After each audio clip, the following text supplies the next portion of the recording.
المستقيم صراط الذين أنعمت عليهم. وقال الله تبارك وتعالى في القرآن المجيد والفرقان الحميد: قد جاءكم من الله نور وكتاب مبين. وقال الله تعالى في عصمته النبي الكريم في الكلام المجيد والفرقان الحميد في شان حبيبه: إن الله وملائكته يصلون على النبي يا أيها الذين آمنوا صلوا عليه وسلموا تسليما. اللهم صل على محمد وعلى آل محمد وبارك وسلم. صلاة وسلام عليك يا رسول الله، صلاة وسلام عليك يا حبيب اللہ. ایسے ماحول میں اللہ تبارک و تعالیٰ کی وہ نعمت عظمیٰ کہ جس کو قرآن و حدیث کے اندر میں اللہ تبارک و تعالیٰ نے قیامت تک کے لیے اپنے محبوب کی امت کے لیے بڑی عظیم نعمت بنائی ہے. اگر کسی کو خوش نصیب کو اگر یہ نسبتیں اگر حاصل ہو جائے تو اس بندے کو حقیقت میں اس پر ناز کرتے ہوئے اپنی زندگی کی آخری سانس کو گزارنا چاہیے. واقعتاً ہم اور آپ اپنے دین کی اور اپنے ہدایت کی اور اپنے حق پر ہونے کی تصدیق کو اگر مرید پیر کی بنیاد پر کرے تو ہو سکتا ہے کہ دھوکہ کھا جائے. اگر عالم اپنے علماء کی بنیاد پر اگر سمجھے تو ہو سکتا ہے کہ دھوکہ کھا جائے. کوئی مسلک اور کوئی جماعت اگر مسلک و جماعت کی بنیاد کے اوپر اگر اس کا دعویٰ کرے تو ہو سکتا ہے کہ دھوکہ کھا جائے. لیکن حقیقت میں اپنی حقانیت کو اور اللہ تبارک و تعالیٰ کے قرآن پاک کے ذریعے سے اللہ تبارک و تعالیٰ سے اگر پوچھے کہ واقعتاً اے رب العالمین تیرے حق کا اور تیرے دین حق کا اصل معیار کیا ہے، کیا تو نے ظاہر نہیں کیا، تو رب العالمین یہی جواب دیں گے کہ قرآن مجید کو میں نے دے دیا ہے، اسی میں تم ڈھونڈ لینا. اس لیے جو چیز قرآن پاک کے ذریعے سے ہے وہی حق کی اصل بنیاد ہے.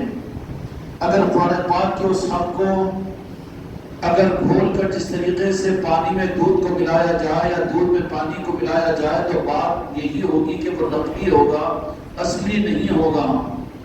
اصلی دودھ کی پہچان صرف یہ ہوگی کہ حقیقت میں کہ جس کے اندر میں کوئی مکسنگ نہ ہو. تو اب یہ حقیقی اللہ تبارک و تعالیٰ کی طرف سے رہبری حاصل ہو تو کہاں پر ہو؟ دنیا کے اندر میں ہر دنیا اور دین کی لائن کا ہر بڑا اور ہر آدمی، چاہے وہ پیر ہو کہ چاہے عام مصلی ہو کہ عالم ہو کہ علماء ہو، مسلک ہو کہ جماعت ہو، ہر ایک یہ کہے گا کہ میں ہی حق پر ہوں.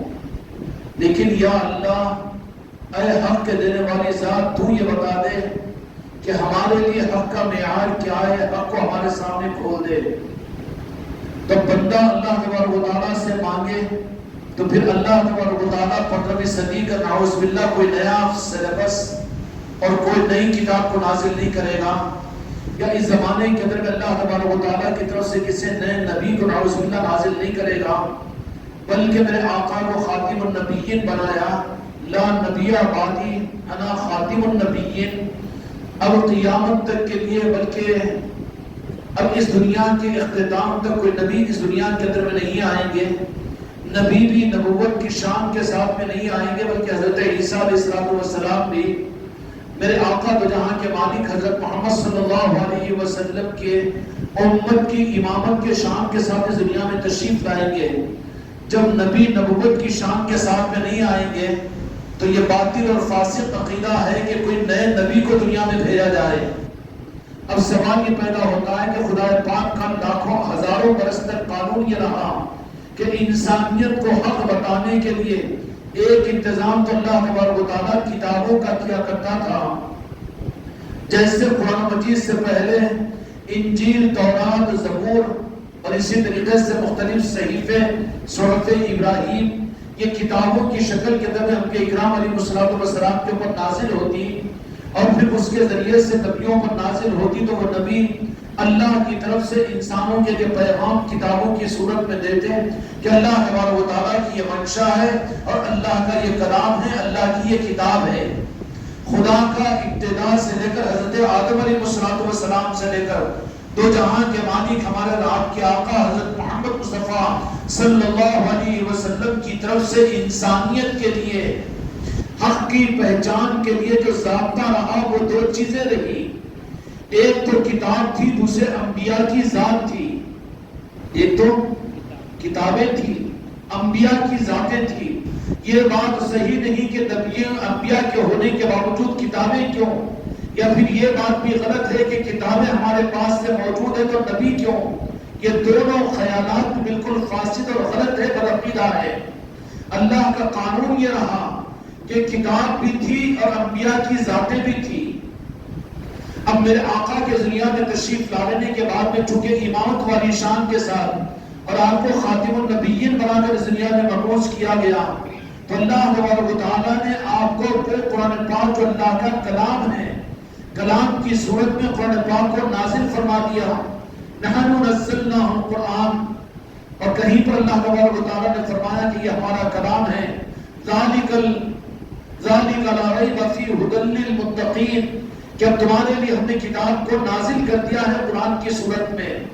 اور دوسرے اس قرآن کے ساتھ میں امام الانبیاء میرے اور آپ کے آقا کو اس دنیا میں مبعوث کیا گیا، اور قرآن مجید میں اشارہ کیا گیا قد جاءکم من اللہ نور و کتاب مبین، کہ بے شک تحقیق ہم نے اپنی طرف سے نور بھیجا اور کتاب بھیجی۔ کتاب سے تو دوسری رائے نہیں کہ بے شک اس سے مراد قرآن مجید ہے، یہ تو ہے، اور آج بھی الحمدللہ ہمارے پاس موجود ہے۔ اسی مسجد کے اندر میں 10 قرآن پاک آپ کو مل جائیں گے۔ شاید کوئی ایسا بدنصیب نہیں ہوگا جس کے گھر کے اندر میں قرآن پاک نہ ہو۔ ہزاروں نہیں لاکھوں بلکہ کروڑوں کی تعداد میں قرآن پاک موجود ہے۔ یہ بے شک اللہ تبارک و تعالیٰ کا کلام ہے قرآن پاک۔ لیکن قد جاءکم من اللہ نور، اب یہاں پر سوال یہ کہ اللہ تبارک و تعالیٰ نے یہاں پر میرے آقا کا اسم مبارک یا نبی اور رسول ہونے کو ظاہر نہیں فرمایا، بلکہ یہ فرمایا کہ ہم نے اپنی طرف سے نور کو بھیجا ہے۔ قد جاءکم من اللہ نور، اب وہ نور والی ذات، قرآن کے ساتھ میں جو نور آیا، قرآن کے ساتھ میں جو نور آیا، قرآن کے ساتھ میں اللہ نے جس کو بھیجا، فرشتوں کو نہیں اور کوئی اور ملکوت کو نہیں یا اجناؤں کو نہیں بلکہ اور انسانوں کو نہیں، بلکہ قد جاءکم من اللہ نور و کتاب مبین، کہ اپنی قرآن اپنی کتاب کے ساتھ ہم نے نور کو بھیجا۔ تو جس پر اس کتاب کو نازل فرمایا وہ ذات مصطفیٰ کی ذات کو اللہ نے نور قرار دیا۔ اب یہ نور آ چکا دنیا میں۔ اب یہاں پر سوال کیوں پیدا ہوتا ہے کہ دوسری آیتوں میں تو اللہ تبارک و تعالیٰ نے فرما دیا، کہیں پر یا ایھا النبی، کہیں پر کیا ایھا الرسول، اس طریقے سے یا ایھا المزمل، یاسین، طٰہٰ، بے شمار القابات سے اللہ تبارک و تعالیٰ نے اپنے محبوب کو مخاطب فرمایا۔ لیکن اس آیت شریفہ کے اندر اللہ تبارک و تعالیٰ نے قرآن پاک کے ساتھ میں فرمایا کہ ہم نے نور کے ساتھ میں قرآن پاک کو بھیجا ہے، تو اس سے مراد ذات مصطفیٰ ہے۔ اور یہ اشارہ کیوں؟ جب آگے آنے والے زمانوں کے اندر میں محدود وقت کے لیے میں اپنے محبوب کو جو نور کی صورت میں تمہارے درمیان میں بھیج لیا ہوں، اب وہ ایک مخصوص وقت تک تمہارے درمیان میں رہیں گے، ان سے تم نور کو حاصل کر لینا اور اس نور کو پا لینا، اور یہ نور پھر تمہارے اندر میں رہے گا اور یہ منتقل ہوتا رہے گا، اور قیامت تک یہ نور کو ہم دنیا میں باقی رکھیں گے۔ ایک طرف میں کتاب رہے گی، دوسری طرف میں نور میرے مصطفیٰ کی صورت میں رہے گا۔ یہ منقطع نہیں ہو سکتا، منقطع ہو جائے تو خدا کی قسم قیامت آ جائے گی۔ اذا زلزلت الارض زلزالها واخرجت الارض اثقالها وقال الانسان ما لها يومئذ تحدث اخبارها، کائنات باقی نہیں رہے گی، کیوں کہ یہ نور کی صورت میں میرے مصطفیٰ کا وجود اور کائنات کے اندر میں موجود ہے، یہ منقطع ہو جائے گا۔ احادیث قرب قیامت کے اندر بخاری مسلم کے اندر میں روایتیں مل جائے گی کہ اللہ جس وقت میں ارادہ کرے گا دنیا اور کائنات کے نظام کو ختم کرنے کا اور قیامت کے قائم کرنے کا، تو اللہ تبارک و تعالیٰ سب سے پہلے قرآن مجید کو آسمانوں پر اٹھا لے گا، اس کے بعد میں مدینہ المنورہ کو روئے زمین سے اٹھا لے گا، کعبۃ اللہ کو اٹھا لیا جائے گا۔ جو جو نور کے مراکز ہیں خدا پاک اس نور کو برباد ہونے نہیں دے گا۔ کائنات کو برباد کرنے سے پہلے اور کائنات پر قیامت کے لانے سے پہلے جو مقدس نور کے مراکز ہوں گے ان کو خدا پورے اہتمام کے ساتھ میں زمین سے آسمان پر اٹھا لے گا. اللہ نور کو بجھائے گا نہیں. نور کو اللہ تبارک و تعالیٰ قیامت نور پر قائم نہیں کرے گا. کائنات پر قیامت آئے گی. اور قیامت کا آ جانے کا مطلب کیا؟ کہ کائنات برباد کر دیا جائے گا. سورہ زلزال کے اندر اللہ تبارک و تعالیٰ نے بڑی تفصیل بیان فرمائی. اذا زلزلت الارض زلزالها واخرجت الارض اثقالها وقال الانسان ما لها، جس کی بڑی تفصیل قرآن مجید کے اندر میں ہے کہ جب قیامت قائم ہوگی تو دیکھنے والے انسان ہکا اور بکا ہو جائیں گے کہ پہاڑ روئی کے دانوں کی طرح سے اٹھیں گے اور زمین کو خدا لپیٹ دے گا اور دریاؤں کو بہا دے گا. کائنات کے نظام کو درب و برب کر دے گا. ستاروں کو چھاڑ دیا جائے گا. آسمان کو توڑ دیا جائے گا. قرب قیامت کے موقع پر قیامت کو اس طرح سے خدا چاہے کائنات کی بربادی کو قیامت کہتے ہیں، لیکن نور کو اور یہ نور کے نظاموں کو خدا برباد ہونے نہیں دے گا. قیامت نور کے مراکز اور نور کے نظاموں پر نہیں آئے گی، بلکہ ان نور کے مراکز کو اللہ تبارک و تعالیٰ قیامت کی بربادی کے لیے موقع نہیں دے گا، بلکہ پہلے اٹھا لیا جائے گا. ہر بخاری اور مسلم کے صحیح ستہ کے حدیث کی کتابوں میں علامات قیامت کا باب القیامہ ایک مستقل باب ہے. اس میں یہ حدیث موجود ہے کہ اللہ تبارک و تعالیٰ یہ نور کے جو مراکز ہوں گے قرآن کی صورت میں، قرآن کو اٹھا لیا جائے گا. لوگ دیکھیں گے صبح اٹھ کر کہ قرآن کے پڑھنے والے قرآن کو دیکھیں گے تو حرف مٹ جائیں گے. ایک دوسرے سے کہیں گے کہ تو قرآن پاک کے 20 پارے کتاب کی صورت میں موجود ہے لیکن قرآن موجود نہیں. پھر لوگ جو قرآن پاک کے حافظ و قاری ہوں گے اور عالم ہوں گے ان سے کہیں گے کہ نہیں، قرآن پاک ہمارے دلوں سے جا چکا ہے، ہم کو یاد نہیں ہے. قرآن پاک کی آیتوں کو اٹھا لیا خدا نے دلوں سے. کیوں؟ کہ اللہ قیامت کو نور والے نظام اور نور کے مرکزوں پر قائم نہیں کرے گا، بلکہ کائنات کو برباد کرنے کے لیے خدا قیامت کو لائے گا.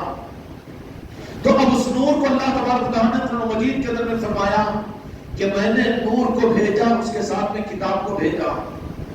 یہ بات نہیں ہو سکتی کہ خدا اپنے محبوب کو تو ظاہری دنیا میں رکھے اور اس کے بعد میں میرے محبوب کے اور میرے آقا کی امت اور کلمہ پڑھنے والوں کو قرآن ایک ہاتھ میں رکھ دے اور نور کی نسبت کو ختم کر دے.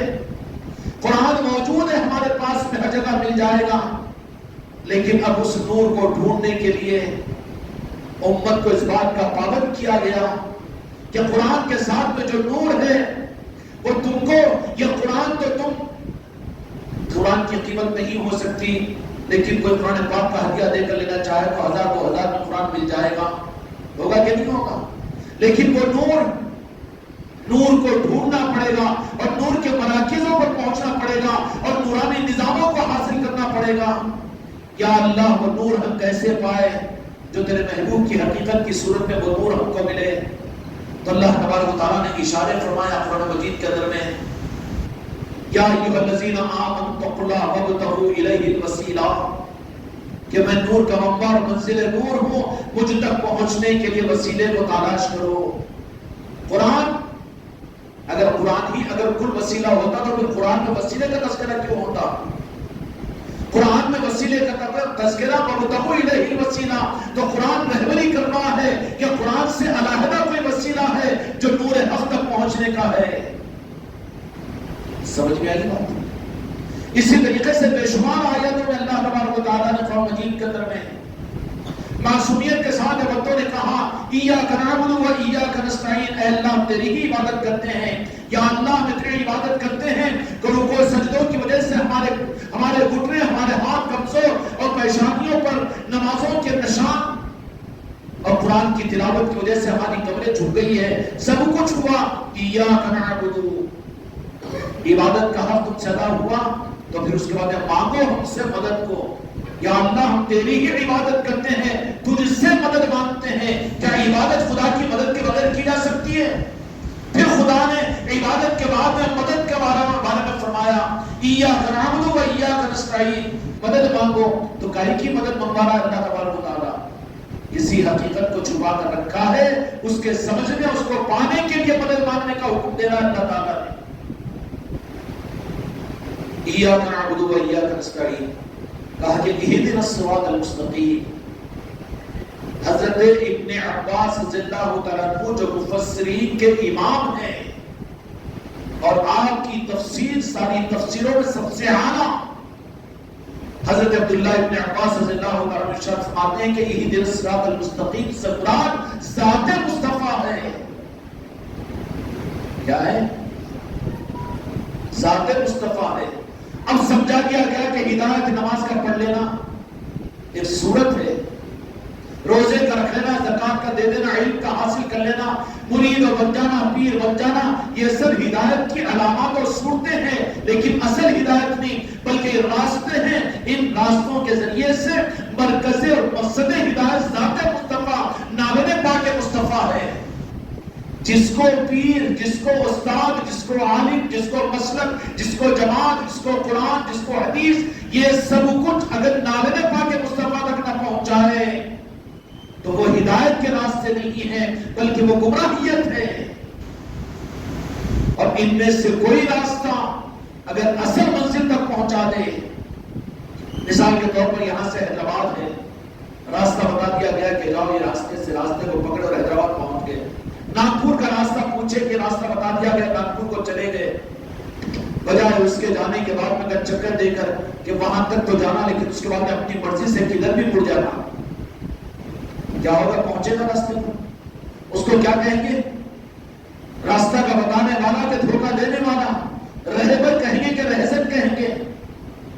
جو سنبھال کر راستہ بتائے بھی اور راستے کی علامتوں کو دکھائے بھی اور دکھانے کا تصرفات بھی ان کو ہو اور دل کو مطمئن کرنے کی طاقت بھی ان کو ہو، اور وہ کہیں پر راستے کا رہبر بن کر جو چلا رہا ہو، چل رہا ہو، جن کو اپنے ساتھ میں لے کر چل رہا ہے اس کے شک کو دور کرنے کی طاقت اور تصرف بھی اس کے اندر میں ہو، اس کو مطمئن کرتے ہوئے اگر لے کر چلے اور وہاں تک پہنچانے کا تصرف اس کے پاس میں ہو جہاں منزل ہے، تو اس کو حق ہے کہ اس کو رہبر کہے. اب کوئی چکر میں آ گئے، لوگ پوچھ رہے راستہ بہت اچھے خوبصورت نظر آ رہا ہے، آنکھوں میں سرما لگا ہوا ہے، صافہ بنے ہوئے ہیں، چھلے پہنے ہوئے ہیں، زلفیں باندھے ہوئے ہیں، تم ہمارے پیر، تم ہمارے رہبر، تم بڑے مولانا، تم بڑے علامہ، اور تمہاری جماعت بڑی، تمہارا مسلک بڑا، تمہارا طریقہ بڑا. اب یہ بھی آ گیا اونچی کے اندر میں، کہا کہ مجھے بھی لوگ بڑا مان رہے ہیں. اب حماقت کر لیا، اپنے ساتھ میں گروہ کو لے لیا ساتھ میں. اب خود راستہ نہیں معلوم، اور راستہ معلوم بھی اگر ہے اسی کے ساتھ میں مطمئن کرنے کا تصرف اس کو نہیں ہے، اور اس کے ساتھ میں اصل راستے کی شناخت کا اختیار اس کو نہیں ہے. اگر کوئی سچا رہبر ہوگا، اس کے ساتھ میں جا رہا ہے، اگر ساتھ میں چلنے والا مسافر شک کرے اور اس کو یہ کہے کہ نہیں مجھے شک آ رہا ہے کہ تم صحیح راستے پر لے جا رہے کہ نہیں لے جا رہے، تو فوراً روکے گا، کہے گا کہ تھوڑا انتظار کر، دیکھ میں حیدرآباد کو صحیح راستے پر لے جا رہا ہوں، اس لیے کہ راستے میں نرمل آتا ہے، یہ روڈ کے اوپر لگے ہوئے پتھر کے اوپر نرمل لکھا ہوا ہے، بتائے گا کہ نہیں بتائے گا؟ دیکھ اس کے بعد میں پھر کون سی منزل آئے گی. سچا جو رہبر ہوگا وہ کہے گا، بنداس کہے گا کہ اس کے بعد میں کاما ریڈی آئے گا، بنداس کہے گا کہ نہیں مجھے پھر بھی شک آ رہا ہے. شک کرنے کی ضرورت نہیں، تھوڑا سا صبر کر لے کہ تو حیدرآباد کے اندر میں داخل ہوگا اور تو مطمئن ہو جائے گا. وہ رہبر اتنا مطمئن ہوگا جو حق کے اوپر ہوگا تو وہ راستہ بتا بھی سکے گا اور اس کو مطمئن بھی کر سکے گا. دین کے نام پر فتنے، دین کے نام پر تفریقے، دین کے نام پر جماعتیں اور مسلک اور پیر پرستیاں، اور پھر اس نظام کو دنیا میں 1400 سال کے اندر بے شمار پیدا ہوتے رہے ہیں. لیکن حقیقت میں حق کا نظام قرآن حدیث کی بنیاد پر کون سا ہے؟ وہ صرف اور صرف اللہ تبارک و تعالیٰ نے قرآن پاک کے ذریعے سے رہبری عطا فرما دی. وَابْتَغُوا إِلَيْهِ الْوَسِيلَةَ، کہ جو ہمارے ہیں ہم تک پہنچانے کے لیے ہم ان کو تصرفات ادا کرتے ہیں. ضرورتیں پڑتی ہے تو ان کے دل کو مطمئن کر دیتے ہیں، ضرورتیں پڑتی ہے تو بشارتوں کو بتلا دیتے ہیں، ضرورت پڑتی ہے تو آنکھوں سے مشاہدہ کروا دیتے ہیں، ضرورت پڑتی ہے تو دلوں کو مطمئن کروا دیتے ہیں، اور ان کو آنکھوں پر پٹی باندھ کر نہیں چلاتے بلکہ دل کے اطمینان کے ساتھ میں ان کو حق کے راستے پر چلاتے ہیں. اس لیے کہ حق والوں کی پہچان یہ ہے کہ وہ کہہ دیتے ہیں کہ حق تک پہنچانے کا اللہ تعالیٰ نے ہم کو اختیار عطا فرمایا. اور تاریخ اسلام میں تاریخ کے جاننے والے آپ ہیں تو سوال کیجئے، جانا بیٹا تم کو وہ تو ضرور جانا ہے کہیں؟ اگر جانا ہے تو جائیے، پریشان مت ہو، پریشان مت ہو، جائیے، تھوڑا قریب ہو جاؤ بیٹا. اللہ صلی اللہ علیہ وسلم. مطمئن ہو جاتے ہیں وہ اور کہتے ہیں کہ اللہ تبارک و تعالیٰ نے ہم کو حق تک پہنچانے کے لیے اللہ کی طرف سے ہم کو منتخب کیا گیا. وہ تو سارے کے سارے اللہ تبارک و تعالیٰ ان کو وہ زبان عطا فرما دیتے ہیں کہ ساتھ میں لے کر چلنے والوں کو اور حق کے متلاشیوں کو صرف صفحے نمبر کے حوالے نہیں دیتے، کتابوں کے حوالے نہیں دیتے، لائبریریاں نہیں بتاتے، تفسیروں کے حوالے نہیں دیتے، احادیث کے حوالے نہیں دیتے اور مسئلے کو جماعتوں کو نہیں سمجھاتے، بلکہ اللہ تبارک و تعالیٰ ان حق کے سپاہیوں کو، سچے رہبروں کو اللہ کو اختیارات عطا فرماتے ہیں کہ ان کے ساتھ میں چلنے والوں کو جہاں پر ان چلنے والے اور طالبین اور سالکین حق کو مشاہدے کی ضرورت ہوگی مشاہدہ کروا دیں گے، بشارتوں کی ضرورت ہوگی بشارتیں کروا دیں گے، دلوں کے اطمینان کی ضرورت ہوگی دلوں کا اطمینان کروا دیں گے، اور جہاں پر جس چیز کی ضرورت ہوگی وہ سب کچھ ان کے اختیارات میں اللہ تبارک و تعالیٰ عطا کر دیتا ہے. تو تاریخ اسلام کے اندر میں یہ مبارک طبقہ جو حقیقت میں حق کو انسانیت تک پہنچانے کا اللہ کی طرف سے جن کو اختیارات دیے جاتے ہیں، قد جاءکم من اللہ نور و کتاب مبین کی آیت شریفہ کے بعد اب یہ حق، یہ تصرفات کس کو ملے ہیں؟ کوئی دعویٰ کرے کہ میرے پاس علم کی لائبریریاں، کوئی کہے کہ دنیا میں مجھ سے بڑا کوئی عالم نہیں، میرے بڑے بڑے مدارس اور میں دنیا کے سب سے بڑی مسجد کا امام اور میں دنیا کا سب سے بڑا پیر. نہیں، ذرا ٹھہر جا، قرآن پاک سے پوچھیں گے، قرآن پاک سے پوچھیں گے. قرآن ہمارے پاس موجود ہے، قرآن پاک ہمارے پاس موجود ہے. قرآن پاک اس کو یوں سمجھ لیجیے جیسے ظاہر کی روشنی، سورج نکل گیا، ظاہر کی روشنی اندھیرا اجالے میں بدل جائے گا، سانپ اور رسی کے درمیان تمیز ہو جائے گی، گڑھا اور لیول روڈ معلوم ہو جائے گی، خطرات سے بچنا آسان ہو جائے گا. لیکن کس کو؟ کہ صرف ظاہر کی روشنی کافی نہیں ہے بلکہ اس کے ساتھ میں ایک اندر کی روشنی بھی ضروری ہے. اور جو مادرزات نابینا ہو اس کے لیے اندھیرا اجالا، ایک سورج کا 1 لاکھ سورج بیکار ہو جائیں گے. ہوگا کہ نہیں ہوگا؟ خدا کی طرف سے جو کفر و شرک کی لعنتوں میں پڑے ہوئے ہیں، جو منافق ہے، جو بے ادب ہے، گستاخ ہے اور گستاخ رسول ہے، ان کی تو آنکھیں بند ہے. یہ قرآن ان کو کیا فائدہ پہنچائے گا، کیا رہبری کرے گا؟ قرآن کو ہاتھ میں لے کر گمراہ ہوں گے، قرآن کو ہاتھ میں لے کر مسلمانوں کے اندر میں جماعتوں اور تفریقے بنا دیں گے. 75 جماعتیں مسلکیں بن جائیں گی. جبکہ اللہ ایک، اللہ کے رسول ایک اور قرآن ایک، تو پھر یہ تفریقے کیسے؟ کیا امت کو تم ایک کرو گے جبکہ تم خود ایک قرآن کے نہیں ہو سکے، ایک مصطفیٰ کے نہیں ہو سکے؟ تم سے کیا امت کو رہبری ملے گی اور تم کیا حق امت تک پہنچاؤ گے اور حق تک تم کیا پہنچاؤ گے؟ کیا تاریخ اسلام کے اندر میں ایسی شخصیات اور ایسی ذاتیں قرآن حدیث کی روشنی میں کوئی ہے کہ جن پر ہم عقیدہ نہیں، عقیدت نہیں بلکہ عقیدہ بنا کر ہم اس راستے کو اختیار کریں جس کی وجہ سے کہ ہماری منزل کھوٹی نہ ہو؟ ہر ایک کو اپنی آخرت کی فکر ہے، ہر ایک کو اپنے ایمان پر خاتمے کی فکر ہے، ہر ایک کو جہنم سے بچنے کی فکر ہے، ہر ایک کو جنت میں جانے کی شوق ہے، بربادی سے بچنے کی فکر ہے اور خدا کے نظروں سے پھٹکارے جانے اور گر جانے والوں سے روح کانپ جاتی ہے.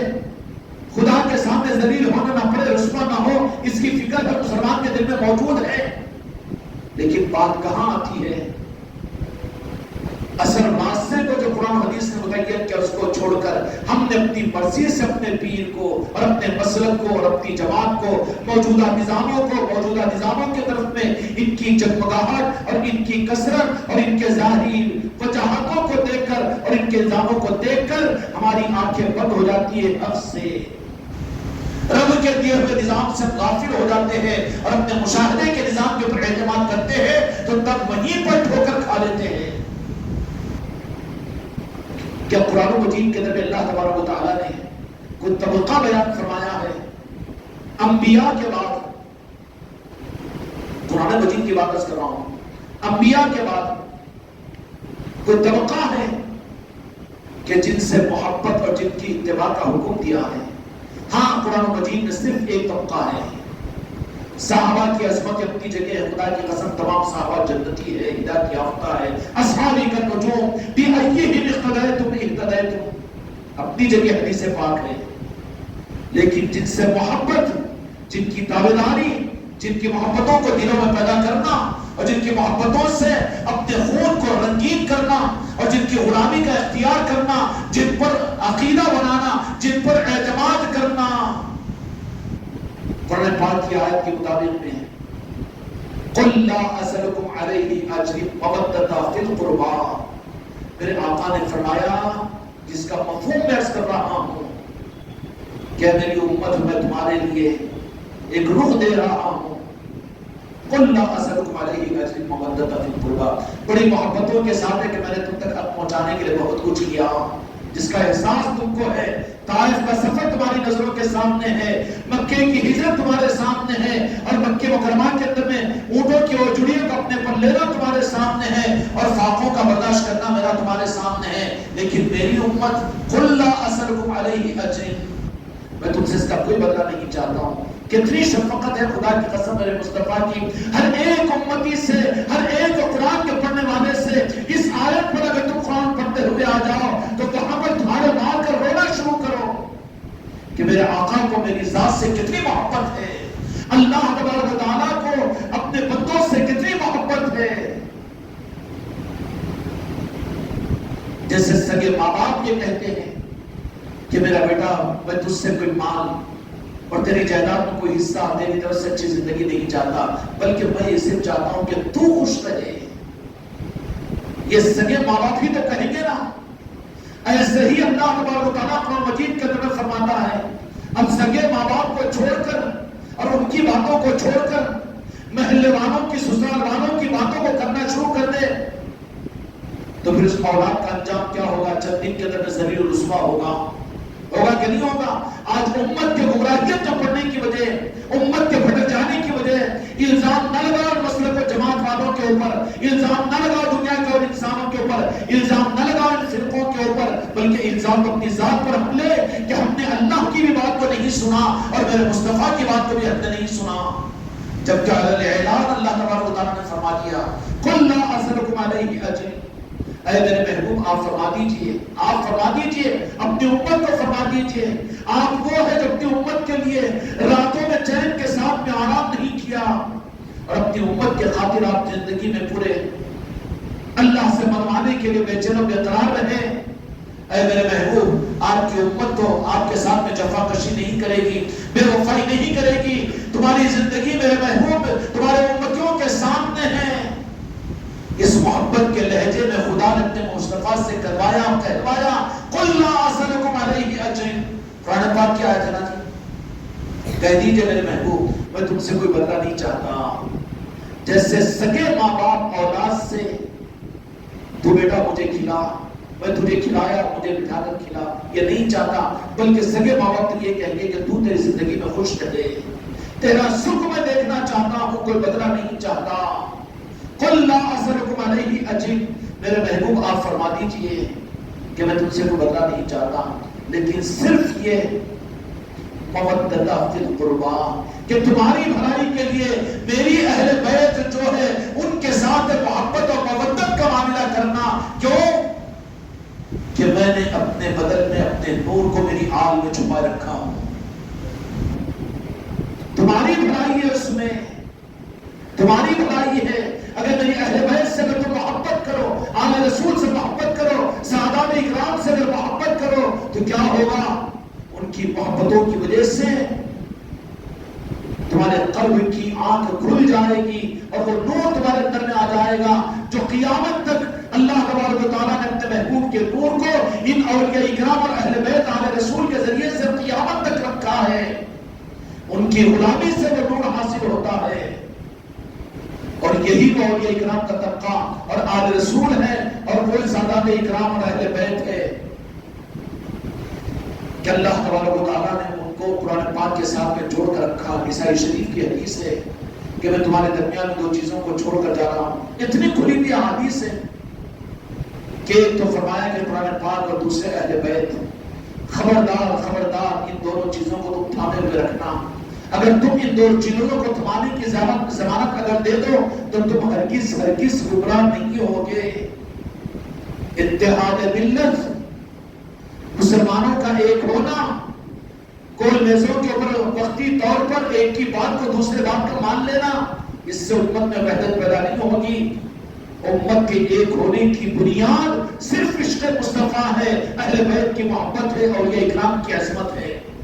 اگر امت میں یہ پیدا کرا دو، پھر نعرے دینے کی ضرورت نہیں پڑے گی اتحاد ملت کی، پھر امت کو ضرورت نہیں پڑے گی کہ امت کو کچھ اور زیادہ سمجھاؤ، بلکہ وہ نور ان کے دل کا ان کے اندر پیدا کرنے کی وہ چوکھٹ بتا دو، اور وہ آل رسول کا نظام بتا دو کہ جس کے ذریعے سے ان کے دلوں کے اندر میں وہ روشنی پیدا ہوگی، کہ جب دلوں کے اندر کی روشنی تو پھر باہر کا یہ قرآن پاک کا سورج ان کو کام دے گا، شریعت کے اعمال میں کامیابی ان کو نظر آئے گی، خطرات سے وہ بچیں گے، شیطان سے وہ بچیں گے، نفس کو وہ پرکھیں گے اور ذلتوں سے بچیں گے، اور پھر دجال سے بھی ان کی حفاظت ہوگی، اس لیے کہ قرآن ان کے پاس ظاہری روشنی تو موجود ہے۔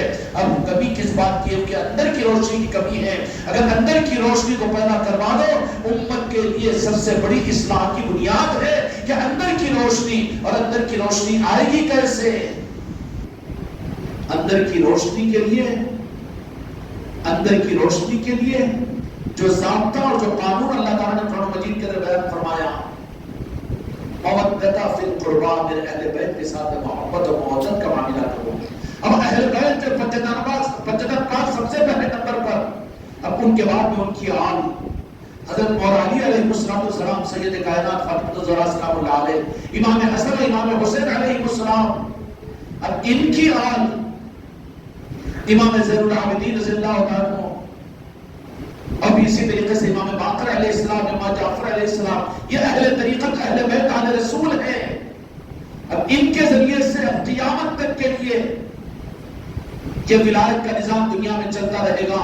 ولایت کا نظام ایک طرف میں قرآن ہے، قرآن کی عظمت، قرآن کے ایک لفظ اور ایمان، ایک لفظ پر بھی اگر ایمان کی کمی ہوگی تو اسلام سے نکل جاؤ گے، لیکن اس کے ساتھ میں اہل بیت کی محبت، اہل رسول کی محبت اور ان کی نسبت اور ان کی نسبتوں کے ساتھ میں اس اندر کی آنکھ کو کھولنے کا نظام، اور پھر ان کے دامن کو تھامنے کا نظام، اور ان کو اپنا سچا رہبر بنانے کا نظام، اور اپنے آپ کو اپنے دل و جان کے ساتھ ان کے حوالے کرنے کا نظام۔ پیری مریدی کیا ہے؟ یہ دکانداری کا نظام نہیں ہے، نیمو پانی دعا درود کا نظام نہیں ہے، خانقاہی نظام، یہ پھر یہ ظاہری دنیا کے نظاموں کا کوئی تعلق نہیں ہے اس کو، بلکہ پیری مریدی کا نظام یہ ہے کہ مرید بیعت جب ہوتا ہے تو بیعت کے اس طرح میں بک جانے کو بیعت کہتے ہیں۔ جو مرید اپنی خواہش، اپنی تمنا، اپنی چاہت کے ساتھ اپنے آپ کو بیچ نہ دے پیر کی ہاتھ پر، بلکہ خواہشات اور تحفظات کے ساتھ نہ بیعت کرے، اس کی بیعت اولیاء کی بارگاہ میں ریجیکٹڈ ہے، قابل قبول نہیں ہے۔ یہاں تو مرید اخلاص کے لیے بنتا ہے، تمناؤں کے لیے بنتا ہے، خواہشات کے لیے بنتا ہے۔ مرید بنیں گے تو کامہ بن جائیں گے، صحت مل جائے گی، اولاد ہو جائے گی، اس کے لیے پیری مریدی بالکل رخ غلط ہے، اس سے کوئی تعلق نہیں ہے اس کو۔ پھر پیری مریدی کا خاصہ کیا ہے؟ پیری مریدی کا خاصہ یہ ہے کہ اعتماد اور عقیدے کے ساتھ اپنے آپ کو حوالے کر دے، بیچ دے، جیسے آپ نے کسی مکان کو بیچ دیا، قیمت وصول کر لی، اس کے بعد میں آپ کو ایک ذرہ برابر کا سود حق نہیں پہنچتا، یہ تو سمجھتے نا بیعت، تو پھر وہ مرید کہاں ہے جو اپنے آپ کو نہ بیچ پائے؟ ہم کو ہمارے مزاج سے چراغ میں چلاؤ، ہماری طبیعت کے ساتھ میں چلاؤ، تو تو مرید بننے کے قابل نہیں ہے، تجھے چلایا کیسے جائے گا؟ اب چلنے کا ارادہ جن کو اللہ تبارک و تعالیٰ توفیق عطا کرے، جو اللہ کی طرف سے جن کو یہ توفیق مل جائے، تو بک جاتے ہیں اس معنی میں کہ ان کی کوئی مرضی باقی نہیں رہتی۔ جو ایسے بن جاتے ہیں تو پھر ان کے لیے وہ رہبر نہیں ہوتا، وہ رہزب تو دور کی بات ہے، رہبر نہیں ہوتا، بلکہ شفیق، ماں باپ سے زیادہ وہ محبت کرنے والا اپنے مرید سے بن جاتا ہے، اور اس کے ہر خطرے سے بچانے والا، اور اس کی رہبری کرنے والا، اس کو دل کو مطمئن کرنے والا، اور اس کو دکھانے والا، اس کو سنبھالنے والا، اور اس کے دل کو مطمئن کرنے والا۔ آنکھوں پر پٹی بن کے مغفرت ہو جائے گی، جنت مل جائے گی، ایمان پر خاتمہ ہو جائے گا، یہ ادھر کی باتیں ہیں، وہ بھی قابل احترام ہے، لیکن راہ طریقت کے اندر میں جب ضرورت پڑتی ہے تو اللہ تبارک و تعالیٰ اپنے محبوب کے اہل بیت کو، اہل رسول کو وہ تصرفات عطا فرماتے ہیں۔ چنانچہ ہمارے سلطان الہند خواجہ قاجگاہ ہندوستان والوں کی خوش قسمتی ہے جن پر اولیاء بے نش کرتے ہیں دنیا کے، اجمیر کی سرزمین کون سی سرزمین ہے؟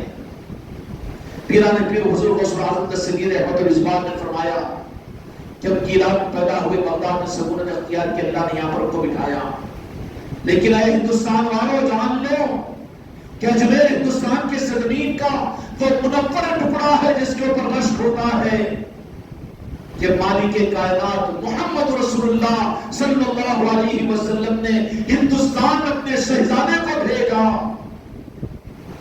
اللہ کے محبوب کون؟ تو جہاں کے مالک میرے آقا ہیں۔ اللہ نے اپنے بندوں کے خاطر اپنے محبوب کو زمین پر بھیجا، اور اس محبوب نے اپنے محبوب کو ہندوستان کو بھیجا، معین الدین کو رضی اللہ تعالی کن کو بھیجا؟ ہندوستان والوں کی خوش قسمتی ہے یہ، خدا کی قسم ہم سے قدر شناسی نہیں ہو رہی ہے، بد نصیبی ہماری۔ اگر اجمیر کو بھی ہم اگر لائٹ سمجھ لیتے ہیں، ایک شہر سمجھ لیتے ہیں، تفریح گاہ سمجھ لیتے ہیں، جانا رانا سمجھ لیتے ہیں، ارے عقیدے میں وہ رس جائے اور بس جائے۔ اجمیر کی سرزمین کون سی ہے کہ مدینے والوں نے اپنے نور کا مرکز اجمیر کو بنایا ہے۔ اس لیے بات کہوں کہ جیسے مدینہ قرب قیامت میں اٹھا لیا جائے گا، قرآن اٹھا لیا جائے گا، ویسے ہی ہمارا وجدان ہے کہ زمین پر قیامت قائم ہونے سے پہلے اجمیر کو بھی خدا پاک اٹھا لے گا، کیونکہ پاک چیزوں کو زمین پر رکھ کر قیامت کے عذاب میں مبتلا نہیں کرے گا اللہ تعالیٰ۔ عذاب میں گرفتار کس کو کرتا ہے؟ اپنوں کو نہیں کرتا۔ اجمیر کی سرزمین وہ سرزمین ہے، بڑا بدنصیب ہے وہ مسلمان جو سرزمین ہندوستان پر رہے لیکن آج اجمیر کی بارگاہ کی حاضری کی توفیق اس کو نہ ملے۔ جن کے پاس عصمتیں ہوتی ہے 800 کلو 900 کلومیٹر پیدل چلتے ہوئے اجمیر کی چوکھٹ پر پہنچتے ہیں، اور ویسے ہی نوازے جاتے ہیں۔ وہ یہ ہیلے حوالے نہیں کرتے کہ مجھے ٹکٹ نہیں ملا، میں نہیں جا سک رہا ہوں، میرے کام مسئلے ایسے الجھ گئے ہیں اور مجھے موقع نہیں مل رہا ہے۔ اور پھر بے تکا بے وقوف گدھا یہ کہتا ہے تجھے غریب نواز کا بلاوا نہیں آیا۔ اچھا تو اس قدموں خان کہ تجھے غریب نواز بلائے، ضرورت تیری ہے سر کے بل جا۔ شیطان و نفس تجھے دھوکہ دے رہا ہے کہ غریب نواز مجھے نہیں بلائے، تو جیسے غلیظ کو کیوں بلائیں گے غریب نواز؟ اس بات کا ثبوت ہے کہ تیرا کوئی مقام غریب نواز کے پاس میں نہیں ہے۔ اچھوں کو وہ بلاتے ہیں جو سچے دل کے ساتھ میں مصلی پر بیٹھ کر روئے اور بارگاہ میں مانگے کہ غریب نواز مجھے بھی بدنصیبوں میں سے نکال کر اپنی چوکھٹ کی حاضری عطا فرماؤ، تو خدا کی قسم غریب نواز اس کو دوسرے ہی دن بشارت میں اپنی چوکھٹ پر بلا لیں گے۔ اور وہ بغیر چاہت کے بھی کتنے ہزاروں تجربات ہیں کہ جن کے اندر میں سچی طلب پیدا ہوئی تو ان کو پہنچنا آسان ہوگا کہ نہیں ہوا؟ اور جن کو غریب نواز نہ چاہے، دھوکہ مت دینا، دھوکہ نہیں کھانا۔ میرے مرید اور مریدان بھی یہ نہیں سوچنا کہ نہیں غریب نواز اچھا استاد سے استادی نخرے کر رہا ہے، بے وقوف کس کو پاگل بنا رہا ہے تو؟ غریب نواز کا بلاوا نہیں ہے، اچھا بلاوا نہیں ہے تو دھکار دیے آنے نہیں دے رہے، بات یہ ہے تو ان کی نظر کے اندر قابل نہیں ہے کہ وہ اپنی چوکھٹ پر بلائے، نہیں بلاتے ہیں وہ، کیونکہ اللہ کے محبوب کے حبیب ہے وہ۔ کون ہے؟ اللہ کے حبیب میرے مصطفیٰ کی ذات مدینے والوں کی ہے، گنبد خضرا کے مکی کے۔ لیکن یا اللہ تیرے محبوب کا بھی کوئی حبیب ہے تو اللہ کہے گا کہ حبیب میرے محبوب کا نہیں بلکہ میرا ایک حبیب مدینے میں ہے تو دوسرا حبیب اجمیر میں ہے۔ کوئی جذبات کی بات نہیں ہے، جانے والے اپنی قسمت پر نازا کرے، جو نہیں گئے ہیں اپنی بدنصیبوں پر مانگے، صلاۃ التوبہ پڑھے اور اجمیر شریف کی سرزمین پر حاضر ہو۔ بدنصیب ہے وہ مسلمان جو ہندوستان کے تو کونے کونے میں پہنچے اور دنیا کے کونے کونے میں اپنے بیگوں کو لے کر اٹھا کر گھومے، لیکن جن کے ذریعے سے تمہارے باپ داداؤں کو کلمہ ملا، اس غریب نواز کی چوکھٹ پر زندگی میں ایک مرتبہ بھی نہ جا سکے۔ کتنے بڑے نمک حرام ہوں گے وہ۔ اللہ تعالیٰ ہم کو بار بار اس چوکھٹ کی حاضری و زیارت کی توفیق عطا فرمائے۔ اللہ کے حبیب تو مدینے والے ہیں، مانتے ہیں، ہے کہ نہیں؟ ویسے ہی اللہ تبارک و تعالیٰ نے اپنے محبوب کے چہیتے کو اپنا حبیب بنا کر سند عطا فرمائی۔ سلطان الہند خواجہ قادیان خواجہ غریب نواز رحمت الرضوان کا جب اس دنیا سے پردہ ہوا، حجرے میں تنہا تھے، بعض روایتوں کے مطابق 6 دن تک اسی حجرے میں بند رہے، آواز آتی رہی، 6 رجب کی شب تھی، لیکن صبح فجر کی نماز کے بعد میں آواز کا آنا بند ہوا تو لوگوں نے فجر کی نماز پڑھی اور آنے کے بعد میں مریدین اور خلفاء جو موجود تھے شریف میں آپ کے دروازے کو کھول کر دیکھا تو جہر غریب نماز کو کیا دیکھتے، اس سے پہلے 2 سطریں نور کی لکھی ہوئی تھی. اور یہ تاریخ کا ایسی حقیقت ہے جس کا انکار قیامت تک کوئی وہابی تو کیا کوئی یہودی بھی نہیں کر سکتا، جو کرے وہ تو گیا ہوا ہے. کوئی وہابی تو کیا بلکہ کوئی یہودی نہیں کر سکتا. تاریخ میں لکھا ہوا کہ 2 سطریں، دیکھنے والے خواجہ جی کے چہرے کو بعد میں دیکھا لیکن وہ سطروں کو پڑھوایا خدا نے کہ پہلے یہ سطریں پڑھو کہ یہ میرا محبوب کیا ہے. ایک حبیب تو مدینے والے ہیں، ھذا حبیب اللہ ماتا فی حب اللہ. یہ 2 سطریں خواجہ خواجات کی پیشانی پر لکھی ہوئی تھی، نور کی سطریں. وہ نور کیا تھا؟ لوح قلم کا نور تھا، چمکتی ہوئی وہ سطریں تھی. سارے مجمع نے اس کی زیارت کی. موبائل نہیں تھے اس وقت میں، لیکن دلوں کے موبائل تو کھلے ہوئے تھے نا. یہ موبائل میں تو مسٹیک ہو سکتا ہے نا، کچھ تو بھی کاٹ چھانٹ ہو سکتی ہے، لیکن عقیدوں کے موبائلوں نے ریکارڈ کو محفوظ کر لیا. عقیدت مندوں نے ہی بلکہ ان حقیقتوں کو اللہ تبارک و تعالیٰ منکروں کو بتا کر تصدیق کروا دیتا ہے. سارے اجمیر کے واسیوں نے اور راجپوتوں نے، وہاں کے رہنے والے انسانوں نے آ کر خواجہ خواجگان کے حجرے مبارک کے اندر میں دیکھا تو چہرے انور، چہرے مبارک تو نور سے تمتما رہا تھا. کیا کہنا، وہ مدینے کے نور کا چہرہ کیا چہرہ کا ہوگا غریب نواز کا. خدا تم کو، ہم کو بھی خواجہ جی کی زیارت اپنے کم از کم خوابوں میں کرنے کی تمنا اپنے دلوں میں پیدا کرنے کی توفیق عطا فرمائے. تمہارے ہی سلسلوں میں 10 ایسے تمہارے پیر بھائی ہیں جن کو خواجہ خواجگان اپنی زیارت کا شرف عطا کیا ہے.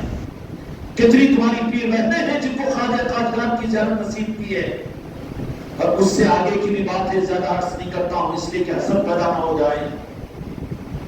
سمجھ میں آئی بات؟ اور یقین راجپوتوں نے تاریخ میں لکھا ہے کہ چہرے مبارک تو چہرے مبارک تھا، لیکن وہ سطریں پیشانی پر لکھی ہوئی تھی کہ کیا کہ ھذا حبیب اللہ، یہ اللہ کا حبیب ہے. حبیب تو مدینے والوں کو اللہ نے کہا، لیکن ان کے حبیب اللہ نے کہا کہ وہ میرے حبیب ہے. ماتا فی حب اللہ. آج بھی خواجہ خواجگان کی بارگاہ میں پہنچو تو یہ شعر وہاں پر لکھا ہوا ہے دروازے مبارک کے اوپر. کون سا شعر؟ ھذا حبیب اللہ ماتا فی حب اللہ. بتاؤ دنیا میں یہ شرف کسی اور کو حاصل ہوا؟ اس کا مطلب یہ کہ سب سے اونچے کا میں کانسیپٹ نہیں دے رہا ہوں، لیکن قبولیت والی چوکھٹ کتنی عظیم اجمیر کی ہے، اور کتنی بدرسی بھی ہے کہ تمہاری میری اولادوں کو اور تمہاری میری نسلوں کو ہم دور کر دیں اجمیر کی چوکھٹ سے. ایسے فطروں کا زمانہ آ چکا ہے کہ کہیں جانا کدھر جانا، نئے نئے فطروں نئے نئے مسلکوں کی طرف میں جانے میں تو خوش ہوتے ہیں. ہاں ماشاءاللہ دیندار بندہ ہے، علم حاصل کر رہا ہے، عمل کر رہا ہے، نماز پڑھ رہا ہے اور یہ دین کا علم حاصل کر رہا ہے، لیکن اولیاء کی نسبت اور ان کی چوکھٹوں کو کہا جاتا ہے کہ یہ تو غلط ہے، نہیں جانا چاہیے. ہے کہ نہیں آج کل کا ماحول؟ نسلوں کو محروم کر رہے ہو تم حق سے. آج بھی وہ چوکھٹ قائم ہے کہ جس کی چوکھٹ پر یہ بات لکھی ہوئی ہے کہ جو کسی وقت میں خواجہ خواجگان کی پیشانی مبارک پر ان کے دنیا سے نثار اور پردہ ہونے پر لکھی ہوئی، خدا نے قیامت تک کے لیے مہر عطا فرما دی. اے ہندوستان کے مسلمانوں، یہ وہ انعام ہے جو میں تمہاری نسلوں کو عطا کرتا ہوں اپنے محبوب کے صدقے میں کہ میرا محبوب مدینے میں ہے تو مدینے والے نے اپنے محبوب کو ہندوستان اجمیر میں بھیجا. تم محروم نہیں ہونا چوکھٹ پر جانے سے. جو جاؤ تو وہاں کیا ملے گا؟ تمہارے دل کی آنکھ کی روشنی ملے گی، باطن کا نور ملے گا. وہ جو نور مصطفیٰ ہے وہ تمہارے دل کے اندر میں داخل ہوگا، اس چوکھٹ سے ملے گا. اور جتنوں کو بھی ہندوستان میں جہاں بھی چوکھٹیں قائم ہوئی ہیں، چوکھٹیں قائم ہوئی ہے کہ نہیں؟ کیا ہے یہ؟ ایز اے ایگزامپل اس کو آئی ہاسپٹل سمجھ لو، آنکھوں کا آپریشن کا دواخانہ سمجھ لو. اور یہ اکرام کے آستانے کیا ہے؟ منتوں مرادوں کے لیے، ڈوریاں باندھنے کے لیے، نیاز کرنے کے لیے، یا پورے چادر کے سر چڑھا لینے کے لیے نہیں. وہاں تو معرفت کے لینے کے لیے جاؤ، کیونکہ اللہ تبارک و تعالیٰ نے ان کو معرفت کو دینے کی چوکھٹیں قائم فرمائی ہے. کتنے حیدرآباد میں اولیاء ہے، ناگپور میں ہے، عادل آباد میں راجن شاہ ولی ہے، اور کہاں کہاں نہیں ہے. کیا ہے محبت کے ساتھ میں جائے گا تو وہاں پر معرفت ملے گی اور حق ملے گا اس کو. کیا ملے گا؟ اس لیے اولیاء کے آستانوں اور چوکھٹوں پر مسئلہ کو جماعت نہیں ملے گا. مسئلہ کو جماعت نہیں تو ساری انسانیت کے لیے رہتے ہیں. ساری انسانیت کے لیے ان کا در کھلا ہوا ہوتا ہے. جو ان کی محبت میں ان کے پاس میں آ جاتا ہے دل کو مطمئن کر کے بھیجتے ہیں کہ تو ہماری محبت میں ہمارے پاس میں آیا ہے, چاہے وہ تو برادر وطن ہو کہ کوئی بھی ہو, لیکن ہماری محبت میں آیا ہے تو وقتی طور پر دل کو مطمئن کر کے بھیجتے کہ نہیں بھیجتے. یا کوئی غیر مسلم بھی اگر جاتا ہے, تمہارے ملک کا وزیر اعظم بھی پھول کی ٹوکری لے کر پہنچا تو واپس ہوتے ہوئے مسکراتا ہوا نکلا کہ چڑچڑا بن کر نکلا. شاہ رخ خان بھی گیا ہوگا, امیتابھ بچن بھی گیا ہوگا, ایسے غریزوں کی مثالیں دے رہا ہوں میں. تو پھول کے ٹکڑے ذلت کے ساتھ میں لے جا کر وہاں پر خالہ جی کے پاس میں پیش کرنے کے بعد میں مسکراتے ہوئے نکلتے ہیں کہ ذلت سمجھ کر کچھ چھپاتے ہوئے نکلتے, ذرا بتاؤ. نہ تو وہاں پر دے دیتے ہیں مسکراہٹ اور دل کا اطمینان کو اور یہ اکرام ملتا ہے کہ نہیں ملتا ہے سچی طرح. جو ارے چادر چڑھا تو انہوں دیکھتی کیا ہے کہ انہوں بھی اجمیر کو آنے والا, انہوں بھی اولیاء کو ماننے والا, ہری جھنڈی بولتے کی کیا ہے. جو لوگوں سے ڈر رہا ہے وہ تو چھپ چھپا کر منگوس کی طرح سے نکل جاتا ہے. نہیں ہم بھی ایسی گئے تھے اولیاء کے پاس میں, ہم نہیں جاتے ویسا. ہاں ویسے منگوس کے جیسا نکل جاتا بازو, ان کو کچھ نہیں ملتا. جو اگرچہ کہ ایمان نہ لائے برادر وطن غیر مسلم ہی کیوں نہ ہو, عقیدت کے ساتھ انہیں پہنچتا ہے تو اپنی چوکھٹ پر اس کے دل کو اتنا سرور اور اتنی محبت نقد عطا کرتے ہیں کہ وہ جا رہا تھا روتے ہوئے نکلتا ہے تو مسکراتے ہوئے نکلتا ہے. نکلتا ہے کہ نہیں نکلتا؟ محروم کون ہوتا ہے؟ جس کے دل میں تھک بک, ارے وہ میرے کو وہ جماعت کا بولتے کیا ہے کہ وہ اولیاء کا ماننے والا بولتے کیا ہے کہ ہری جھنڈی بولتے کی کیا ہے کہ اور کیا بولتے کہ جو لوگوں سے ڈرتا ہے تو وہ اولیاء اکرام بھی پھر اس کو کہتے ہیں کہ شرم بن کر اس کے بعد میں آ تو پھر ہم نوازیں گے تمہیں. اور اولیاء کے آستانوں پر اس لیے اغراض کے لیے مت جاؤ, ان کی محبت میں جاؤ. اغراض کیا چیز ہے یہ؟ اغراض تو وہ اپنی چوکھٹ پر آنے والوں کو تمہارے مانگنے سے زیادہ تمہارے حالات پر نظر رکھتے ہیں, عطا کر دیں گے. ان اولیاء اکرام کے پاس میں جاؤ, ان کی محبت میں جاؤ. کہے کے لیے جاؤ, ان کی محبت میں جاؤ. ادھر دیکھو نصیبت سامنے, ان کی محبت میں جاؤ تو پھر محبت میں جاؤ. یہاں ایک مثال دیتا ہوں. باراتی بن کر اگر کہیں پر جاؤ, سب کے ساتھ میں بٹھائیں گے, ہاں ٹھیک ہے بھیج دیں گے, لیکن ان کی محبت میں آپ کسی میزبان کی کسی کی دعوت کے گھر پر پہنچو, میں بھی بیٹھ کے پہلے کھا لیتا ہوں, نہیں بھائی ذرا ٹھہرو, ابھی مت کھاؤ, دسترخوان پہ رکا دیتے ہو, ارے سب کو کھلا دے مجھے, نہیں تم خاص ہے محبت میں آئے, تم میرے ذرا ٹھہر جاؤ. بھوکے رہنا کی بھوکے نہیں رہنا, ایسا پیٹ بھرا دیتا ہوں کہ پہلے کھانے والوں سے زیادہ ان کو اگر بولو تو پھر ان کو ہی افسوس ہوگا, ارے ہم بھی ٹھہر جاتے, ارے تم کو کہاں ملتا وہ اس لیے کہ محبت والے سے ملتا ہے. وہ اولیاء کے پاس وہ جس سے منت و مرادوں کے لیے ڈوری نیمبو پانی کے لیے جاتے ہیں, ان کو بھی وعدہ کر دیتے اس لیے کہ وہ سادات ہے, آل علی اور اولاد علی ہے, وہ بھیک دے دیتے ہیں. تم کو ہم کو دے رہے تو کیا کمال ہے, وہ تو دنیا کے اور انسان اور چھوٹے چماروں کو بھی عطا کرتے ہیں. لیکن ان کی محبت میں جو جاتے ہیں ظاہری طور پر ٹھہراتے ہیں, ارے کیوں سب کے لیے تو جاتے ہیں, آن لائن کاماں ہو جاتے ہیں, مگر ان کو بچہ نہیں ہو رہا, ان کی دکان کا مسئلہ نہیں ہو رہا, ان کے کاروبار نہیں, ان کا علاج پورا نہیں ہو رہا, نہیں ان کی محبت میں جانا نا اس وجہ سے تھوڑا سا رکاتے ہیں. اب جب اس کے بعد میں اب یہ سب بھیڑ جب ختم ہو جاتی ہے نا, اس کے بعد میں پھر مین ٹیبل نکلتا. مین ٹیبل کون سا مین ٹیبل کیا رہتا ہے, وہاں پر دروازہ لگ جاتا ہے, انٹرنس بند ہو جاتا ہے, آپ لوگوں کو نہیں بھائی بٹ وہ بہت چل رہا دستہ. مین ٹیبل میں کیوں, یہ کیا بات ہے, وہ محبت میں آئے ہوتے ہیں, خاص لوگ ہیں. مین ٹیبل وہاں پر عام آدمی کو نو انٹرنس, اس لیے بھیڑ بھاڑ ہمیشہ رہتی ہے. ان کی محبت میں جانے والے ان کی محبت میں دیوانے بن کر جاتے ہیں, ان کو کوئی کسی سے مطلب نہیں ہوتا. جو ذات کے لیے جا رہے ہیں, پہاڑی شریف والوں کے پاس پہنچو کہ حضرت یوسف کے پاس پہنچو, نہ ڈوری ہے, نہ نیبو ہے, نہ تعویذ ہے, نہ تمنا ہے, نہ یہ ہے, نہ بلبلانا ہے, نہ رونا ہے, نہ بس سرکار آپ کی محبت میں آپ کا غلام آیا ہے. محبت میں چلے جاتے ہیں. پھر محبت میں جانے والے جلدی بھی نہیں کرتے کیونکہ جلدی بھاگو جلدی بھاگو جلدی بھاگو, وہ بھی نہیں کرتے. کیوں کہ محبت میں آئے تو محبت ایسی ملتی ہے کہ وہاں ان کو ٹھنڈک ملتی ہے, وہ اٹھنے کو تیار نہیں ہوتے. اس لیے اولیاء کے آستانوں پر جو ان کی محبتوں میں جاتے تھے 7 سال بزرگوں کے آستانوں پر رہا کرتے تھے لوگ. اب تو 7 دن کو تو اس کو سرخاب کے پر لگ رہے ہوں گے. ماشاءاللہ شاہد صاحب تو پیر کو جا رہے ہیں 15 دن کے لیے قبول ہو جائیں گے. ہاں اب انہوں نے بولے کہ ذرا ہم کو بھی پہچانو گے. ہاں واپس کر دیے تو پھر جا سکتے گی. اس لیے عاجزی کے ساتھ میں 2 رکعت زیادہ پڑھنا صلاۃ التوبہ خیال رکھنا. محبت میں جب بلائے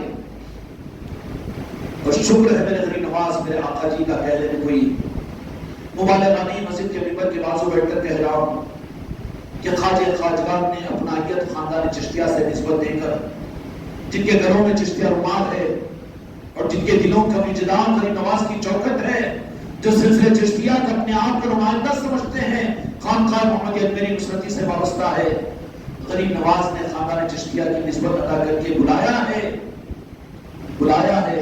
تو اس کی دلیل یہ ہے, ایمانداری سے قسم دلا کر پوچھو جو سچے لوگ ہیں وہ جو جا رہے ہیں. میرے بچے نے میرے خلیفہ نے یہ بات کہی کہ حضرت جانے کی تاریخ قریب آ رہی ہے. کیا کہا اس نے؟ بڑا خوشی ہو رہی. نہیں سرکار, جانے کی خوشی سے زیادہ واپسی کا خم مجھے آ گیا ہے سامنے کہ 13 تاریخ کو واپسی ہو جائے گی. بولا کہہ دیا بھی یہ کیونکہ محبت کی چیز ہے, بلائے جا رہے ہیں. میری بیٹیاں بھی بری نہ مانے, سسرال سے میکے کو آتی ہے تو آنے کی خوشی سے زیادہ پھر 2 دن میں واپس آنا اس کا غم ہوتا کہ نہیں ہوتا, کیونکہ اپنے میکے میں جا رہی ہے. وہ جن کو غریب نواز نے اپنے خاندان چشتیہ کی نسبت عطا فرمائی, اپنے دل سے یہ سوال کر لینا, پوچھ لینا, جانے میں ٹاماٹول ہے انہوں نے اپنا بنایا نہیں, خالی بارڈر پر رکھا ہے ابھی تجھے, ہاں ہیلے حوالے کر کے رک رہا ہے تو. لیکن جن کو خاندان چشتیہ کی نسبت عطا فرما دی ان کا کیا معاملہ ہوگا کہ اس میرے بچے نے کہا کہ 6 تاریخ کی خوشی سے زیادہ 13 تاریخ کی واپسی کی فکر ہے کہ وہاں سے نکل کر واپس بھی آنا پڑے گا. یہ کیا ہے؟ اہل محبت کی پہچان ہے کہ انہوں نے اپنی محبت عطا کر دی ہے, اور ان کی محبت کے بدلے میں ملتا کیا ہے؟ علیہ عزیب مودتا فی القربہ. تو محبت اور مودت کا اظہار کر دو, اس کے بدلے میں کیا ملے گا؟ نور مصطفیٰ ملے گا تم کو, نور مصطفیٰ ملے گا. اب جب وہ نور مصطفیٰ کی صورت میں قلب میں پیدا ہو جائے گا, اتقوا فراست المؤمن فإنه ينظر من اللہ اور کما قال علیہ الصلوۃ والسلام. مومن کی فراست سے ڈرو کہ وہ اللہ کے نور سے دیکھتا ہے. وہ نور جو قلب میں پیدا ہوتا ہے, تیسری آنکھ دجال کیسے نہیں نکلتی اس کو؟ ارے دجال کو تو ایک ہی چاک رہے گی, میں کان 3 بول رہا ہوں, بیٹی 2 رہے گی اس میں. اس کو بدعقیدہ ہوگا نا انہیں, اللہ بھیجا بول کے مانتا, اور آج بھی کہتا ہے اللہ بھیجنے والا ہے بول کے, لیکن اس کی ایک آنکھ بند کیوں ہے کہ عقیدہ خراب ہے, میرے مصطفیٰ کو نہیں مانتا ہوں, ان سے حسد ہے. چنانچہ حضرت تعمیم داری رضی اللہ تعالیٰ کی ملاقات ایک مرتبہ کشتی میں سوار ہو کر سمندری سفر کے راستے سے مقام کے اوپر چکلے پر بیٹھ کر وہاں پہنچ گئے. تو وہاں پر ایک ٹیلے کے اوپر پہنچے, وہاں پر لوگوں نے کہا کہ ادھر پر چاہیے, تو بولے کہ کیوں, وہیں پہنچ کے پہنچانا تھا.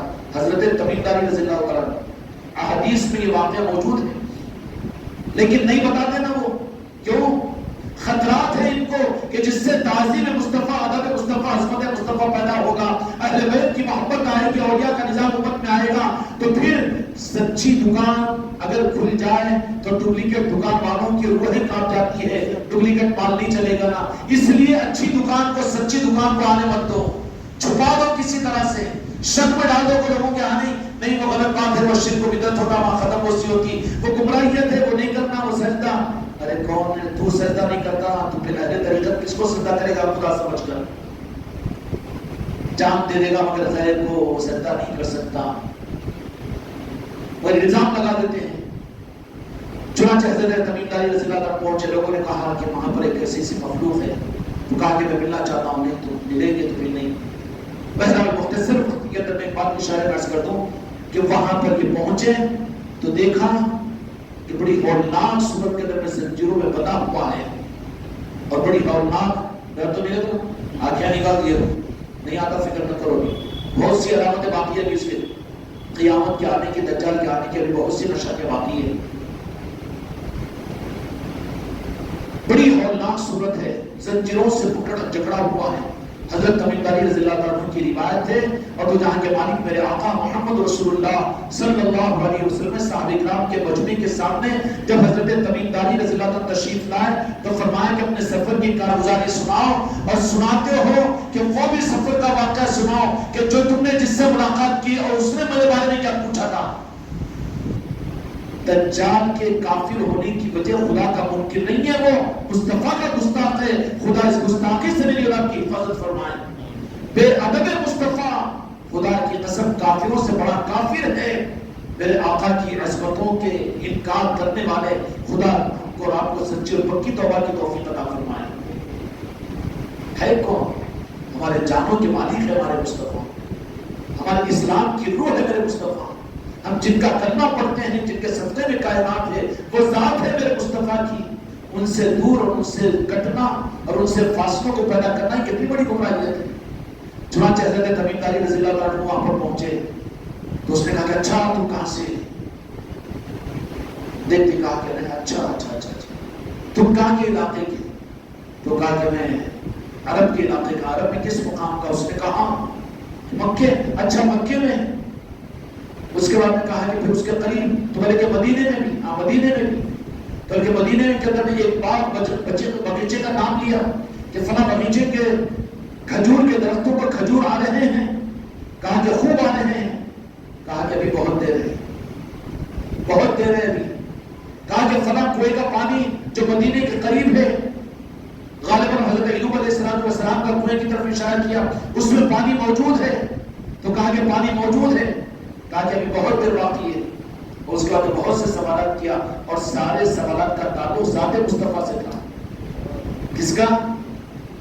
جو میرے آقا کی عظمت کے معاملات میں جو سوالات پیدا کرے کہ علم غیب تھا کہ نہیں تھا، اور آپ کو تصرفات تھے کہ نہیں تھے، اور آپ ہے کہ نہیں، اور آپ ہے کہ نعوذ باللہ کچھ ہو گیا، یہ سوالات کرنے والے سارے کے سارے دجالی ہیں۔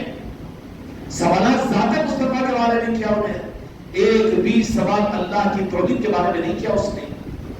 جو ذات مصطفیٰ کے بارے میں سوالات کو امت کو الجھائے، سمجھنا کہ وہ دجالی فتنے کا ایک سربراہ ہے، پہنچانا ہے وہاں پر دجال کی طرف میں۔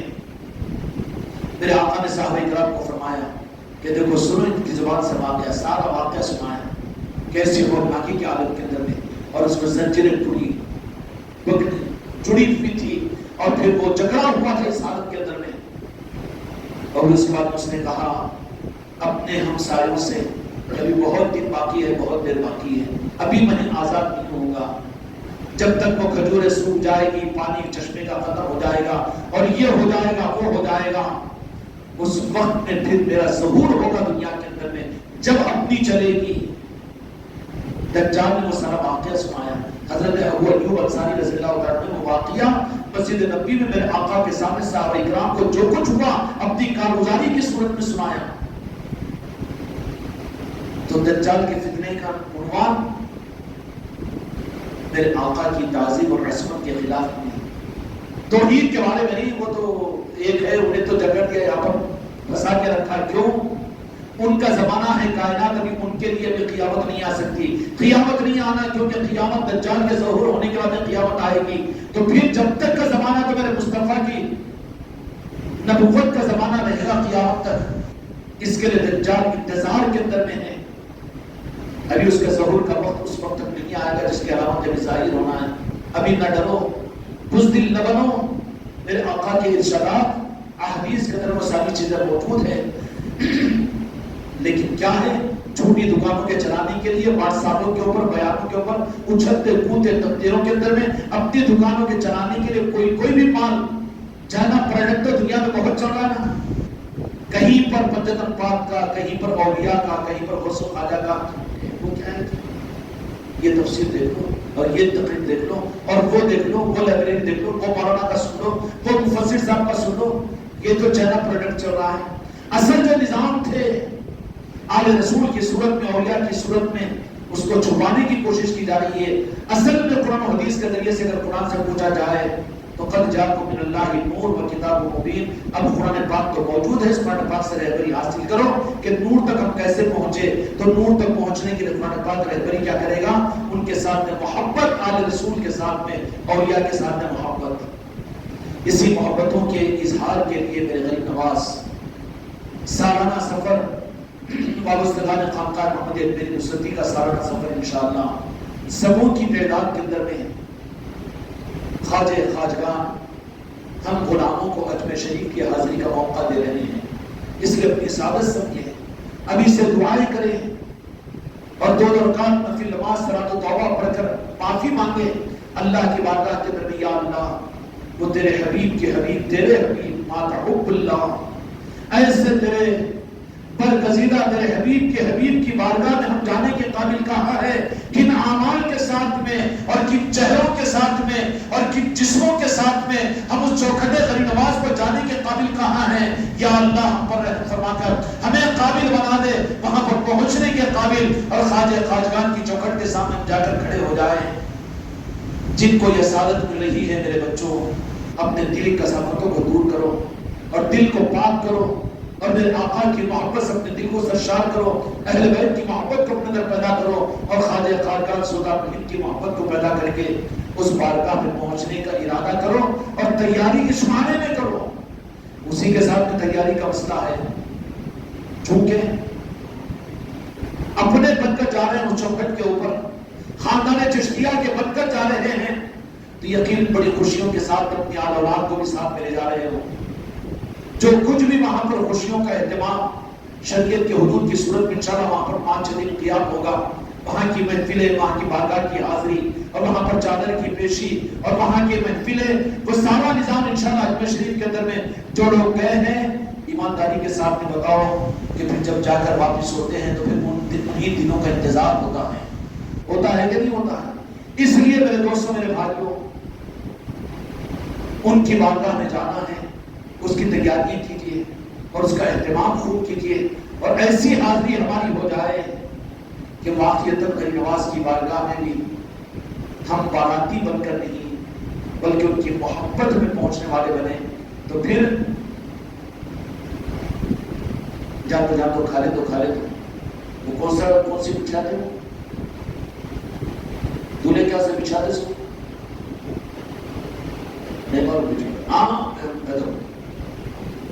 مین ٹیبل. اس لیے ان اولیاء کے آستانوں پر بالخصوص خواجہ خواجگان کی بارگاہ میں بھی پہنچو تو رات کے اندھیروں میں زیادہ وقت وہاں پر گزارا کرو. محفل ہے، اس کا مطلب یہ نہیں کہ محفل یہاں چڑھ رہی ہے تم وہاں چل جا رہے حضرت کی بولے بولی، یہ بات نہیں. وہاں منشے کو معلوم کرو، سونے کو تھوڑا سا آگے پیچھے کرو، دن میں سو جایا کرو، گھومنے اڑنے سے حفاظت کیا کرو، لیکن بالخصوص تہجد وغیرہ کا وہاں پر پڑھا کرو. تہجد بھی انشاءاللہ وہاں پر جا ٹھہرے کہ وہاں پر ہوگی اجتماعی جو اعمال ہے، اجتماعی اعمال میں رہو، وہ بھی خواجہ خواجگان کی مرضی ہوتی ہے. اگر اس کو چھوڑ دے کے وہاں پر گئے تو بیٹا مطلب یہ الگ کام نکالنے کے لیے آیا، پاکٹ پلے وہاں سے بھی نکال دیتے، کچھ بھی نہیں ملتا وہاں پر. اس لیے وہاں جانے کے بعد میں اجتماعی اعمال جو ہوتے ہیں قافلے کے اندر میں اس کی دعویداری. یہ تو بعض لوگ ہیں لمبی تصویر لے لے کے 1000 کی ذرا خاص طور پہ جا کے خواجہ جی کی بارگاہ کے اندر میں بہت اس قبول کروانے کو آگے آئے تھے. بیٹا چاٹی مار کے ادھر سے ادھر آیا، سب سے زیادہ ہوشیار اپنے 1.5 سال سمجھ رہا ہے، کچھ ملے گا وہاں پر نہیں. اجتماعی اعمال جو ہو رہے ہو خود بھی ان اعمال کے اندر میں جڑو، کیونکہ خیرات وہاں ادا کی جاتی ہے، دستر وہاں بچھتا ہے جہاں پر اس کے علاوہ کے اوقات جو ہے ان اوقات میں جاؤ. غریب نواز کی چوکھٹ پر راتوں میں موقع دیا جائے گا آپ لوگوں کو کہ وہاں پر جاؤ. غریب نواز کی چوکھٹ پر راتوں کی تنہائی کی بات کیا ہے، وہاں تو صدقہ ملتا ہے بجدت پاک کا دن اور رات میں. جو بھی سچی طلب کے ساتھ میں چلے جائے وہاں کے معاملات ہی کچھ عجیب و غریب ہے. شہزادے مصطفیٰ ہے وہ، مولا علی کے شہزادے ہیں، سید کائنات کے دلبر ہیں. حسنی حسینی خواجہ خواجگان خواجہ معین الدین چشتی اجمیری رضوان کی ذات ہے اور وہاں پر وہ موجود ہے. کیا ہے؟ موجود ہے. عقیدے کو صحیح کر کے بھی جاؤ. یہ نہیں کہ وہ 800 سال پہلے کے نعوذ باللہ وہ دیکھنا جی سفید کپڑے توبہ پہننے والے مٹی میں مل، نعوذ باللہ تو مل جاتا مٹی میں. ان کو ملانے کے لیے خدا نے یہ مقامات تھوڑی عطا فرمایا، مٹی میں ملانے کے لیے نہیں، بلکہ کہاں جا رہے ہو تو بنداس کو ہو کہ ہم خواجہ جی سے ملنے کے لیے جا رہے ہیں. ان کے حجرے پر جا رہے ہیں، ان کی چوکھٹ پر جا رہے ہیں. جو ایسا عقیدہ بنا کر جاؤ تو پھر عقیدے کی مناسبت کے ساتھ میں میرے غریب نواز ان سے ملاقات بھی کرتے ہیں. یہ منبر کے بازو بیٹھ کر میں جانتا ہوں کہ یوٹیوب پوری دنیا میں جاتا ہے، اعتراض کرنے والے بھی سنتے ہیں اس کو پوری احساس ذمہ داری کے ساتھ میں اور جواب دہی کی ذمہ داری کے ساتھ میں یہاں پر بیان کرتے ہیں. جو زبان کو آنا بربر نہیں بول دیتے ہیں، جو ان سے ملاقات کے لیے ان کی محبت میں جاتا ہے، خواجہ جی ضرور اس سے ملاقات بھی کرتے ہیں. ہمارے آپ کے عبد القادر صاحب نے انجینئر، ان کے ساتھ میں رہتے تھے مسعود بن طیب صاحب. آج سے 7-8 سال پہلے کی بات ہے. پروفیسر آدمی ہے ماشاءاللہ، اہل نسبت آدمی بھی ہے. مسعود بن طیب صاحب رمضان سے پہلے ہمارے ساتھ میں تعلقات کو تبلیغ میں چلا بھی لگا تھے، نظامات کے طرح ہمارے ساتھ میں جلسوں سے تعلقات تھے. مسعود بن طیب صاحب پہچانتے ہیں. ان کا واقعہ ہے کہ معاملات اس معاملات کے اندر کچھ اس طرح کی بات ہوئی تو آگے کے لیے کیا ہے، جو ہم نے عرض کیا کہ مسعود بھائی اب آگے کی منزل کے لیے تو راست آپ کو غریب نواز کی چوکھٹ پر جانا پڑے گا. تو رمضان کے اندر میں ان کے لیے ہم نے یہ بات کا اشارہ کیا تو ایروپلین سے قادر بھائی صاحب تھے نہیں تھے مجھے ابھی نہیں یاد نہیں رکھتا ہوں میں زیادہ. مسعود بن طیب صاحب نے 2-4 آدمیوں کے ساتھ میں بائی پلین وہاں پر غریب نواز کے آستانے پر پہنچے تو بقول ان کے، لیکن چونکہ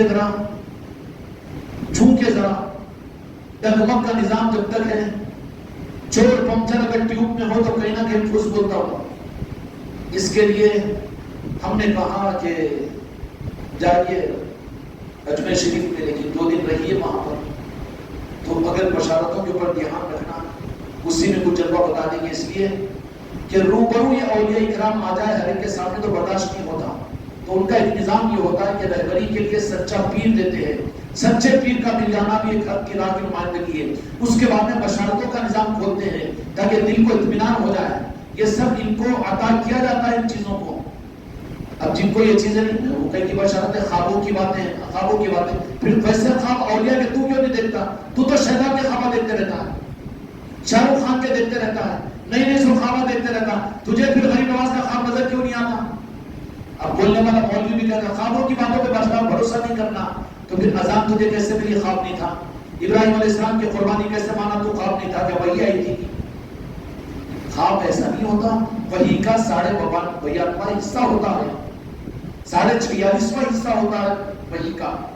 اور یہ قیامت تک امت کے اہل اللہ کے اوپر یہ بشارتوں کا نظام چلتا رہے گا. دارالدیوت کی بنیاد بھی بشارت پر قائم بھی ہے، جامعہ نظامیہ کی بنیاد بھی بشارت کے اوپر قائم بھی ہے. سمجھے آئے کہ نہیں آئے؟ بشارت کا انکار کرنے کی واسطے وہ خوابوں کی بات ہے، اس واسطے خوابوں میں زیادہ نہیں آنا.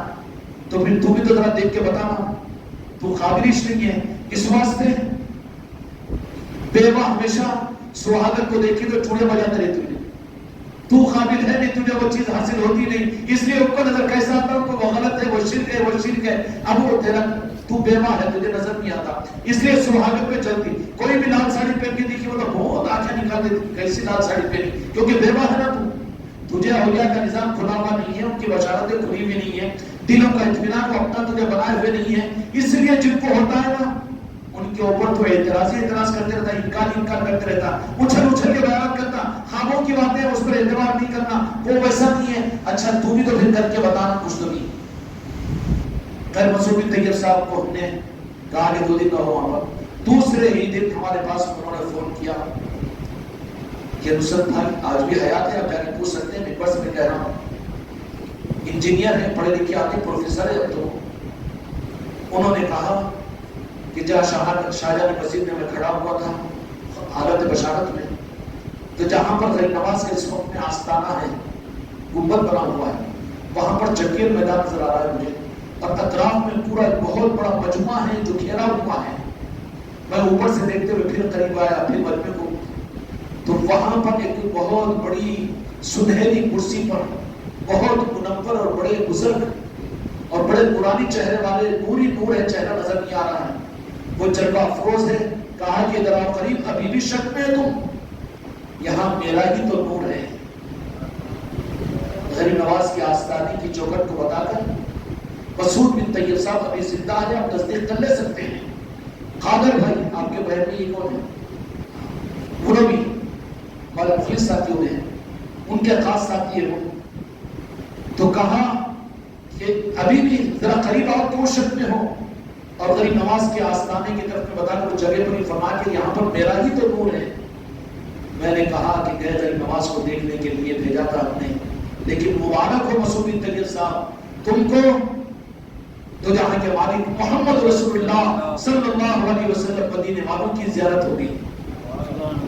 کہتے بھیک مانگنے کو بنا دیا منگتا نہیں بلکہ داتا، ایسی عطا کرتے ہیں جانے والوں کو. کہا کہ میں مراد پوری ہوگی، اور فرما دیا میرے آقا نے کیوں شک کرتے ہو، قریب آؤ یہاں پر تو میرا ہی نور ہے. وہ ہے آستانہ غریب نواز کا. تمام اولیاء کے آستانے ہوتے، کسی کی ناقدری نہیں کرنا. حضور پیر غوث اعظم کا آستانہ بھی آستانہ ہے، اپنی جگہ اولیاء کے امام ہے وہ میرے آقا. لیکن غریب نواز ہے، ماں کی ممتا ہے میرے غریب نواز کے پاس میں. ہم دکھیوں کے سہارا ہے، ہم بے سہارا کے سہارا ہے اور آسرا ہے، اور ہندوستان والوں کے لیے تو میرے مصطفیٰ کی رحمت کا دروازہ ہے. اس لیے جو نہیں جا سک رہے ہیں جائیے پروگرام بنا کر، اور جو جا رہے ہیں پورے استحضار کے ساتھ میں، تیاری کے ساتھ میں. بچ گئے ہیں 10-12 دن تیاری کے لیے، خوب نفلیں پڑھ کر دعائیں کرتے ہوئے تیاری کیجیے، اپنے بچوں کو تیار کیجیے اور بچوں کو اہمیت بتائیے، وہاں کے تذکرے کیجیے. تمہارے گھروں کی مصروفیتیں غریب نواز کی فضیلتوں کے اور اس آستانے کی عظمتوں کا آپس میں مذاکرے ہو، اس کی تیاریوں کا آپس میں معاملہ ہو، اور پھر اسی کے ساتھ میں دوست احباب کو گم سم بن کر مت جاؤ، بلکہ یہ دولت جو اپنے لیے پسند کرے مومن وہ ہے جو اپنے بھائی کے لیے پسند کرے. تم کو یہ دولت ملی ہے غریب نواز کی بارگاہ میں جانے کی، تو پھر چھیڑ کر ان کو بھی یہ کہہ دینا، اعتراض کے لیے نہیں بلکہ ان لوگوں کو کہہ دینا کہ کہاں جا رہے ہیں، آپ کو نہیں معلوم ہم کہاں جا رہے ہیں. ہاں کہاں جا رہے ہیں؟ اجمیر شریف کو. تو لیکن اجمیر جا کے کیا کرتے؟ کہتے تھے اجمیر کو تو جا رہے ہیں لیکن غریب نواز سے ملاقات کے لیے جا رہے ہیں. ارے وہ تو 800 برس پہلے چلے گئے، پھر کیسے ملتے ہیں؟ ہاں برابر ملتے ہیں، عقیدے کے ساتھ میں. ہم اس بات کا یقین رکھتے ہیں کہ ہم ان کے محبت میں جانے تو ہم سے ضرور ملتے ہیں.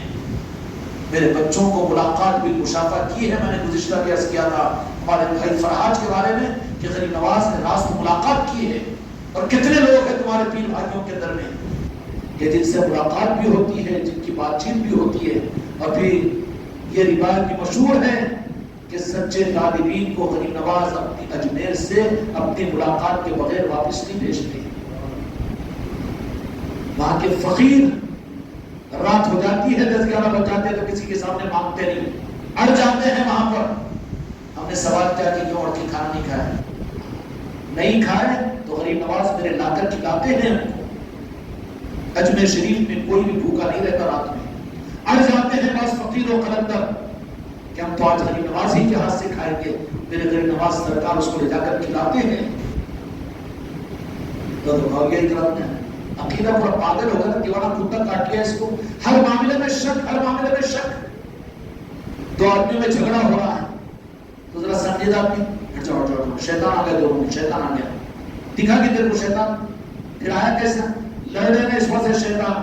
تو خدا کا دشمن کو تو یہ طاقت ہے تیرے عقیدے کے مطابق کہ شیطان آ سکتا نہیں دکھنے کے باوجود، تو اللہ کے دوستوں کو اللہ یہ طاقت نہیں دے گا کہ غریب نواز نہ پہنچے کہیں پر. ارے وہ اجمیر میں کیا بلکہ خانقاہ محمدی میں پہنچتے ہیں. وہ ساری خانقاہوں میں نہیں، اپنے چاہنے والوں کے گھروں میں پہنچتے ہیں. یہ بچے چھٹی شریف کے بعد اپنے گھروں کے اندر محفلیں کریں گے. ان محفلوں میں بھی غریب نواز چاہیں گے. ہم بلا نہیں سکتے، ہماری اوقات نہیں، لیکن ان کی محبت اپنے گھروں میں غریب نواز کی محفل کریں گے تو ہم امید کرتے ہیں کہ وہ گھروں میں بھی غریب نواز تشریف لائیں گے. سمجھ میں آئی بات؟ اللہ ان کو وہ اختیارات عطا کرتا ہے، اختیارات عطا کرتا ہے. کیوں کہ آپ کسی کام کے لیے کسی کو کہیں پر بھیجتے ہیں، خریدی کر کے آ جا بیٹا، تو دے کے بھیجتے نا کہ خالی پکڑ خالی جب بھیجتے گی، کھانے کا بھی وہ بھی اور یہ بھی جس مقصد کے لیے بھیجتے ہیں. بھیجتے کہ نہیں بھیجتے؟ خالی جا کے آ جا کے رکا سکا ایسی صورت بنا کے ذرا کھولو منہ، ہاں ترو تازہ رہو، تو پھر اور 1 گھنٹہ لگتا. ہاں سست بیٹھ گئے تو پھر میرے کو نیند آتی، سیدھا بیٹھو، نہیں تو یہ پاؤں اوپر کر کے اسٹینڈ مسکراتے رہو. ذرا غریب نواز کیا بولا تھا؟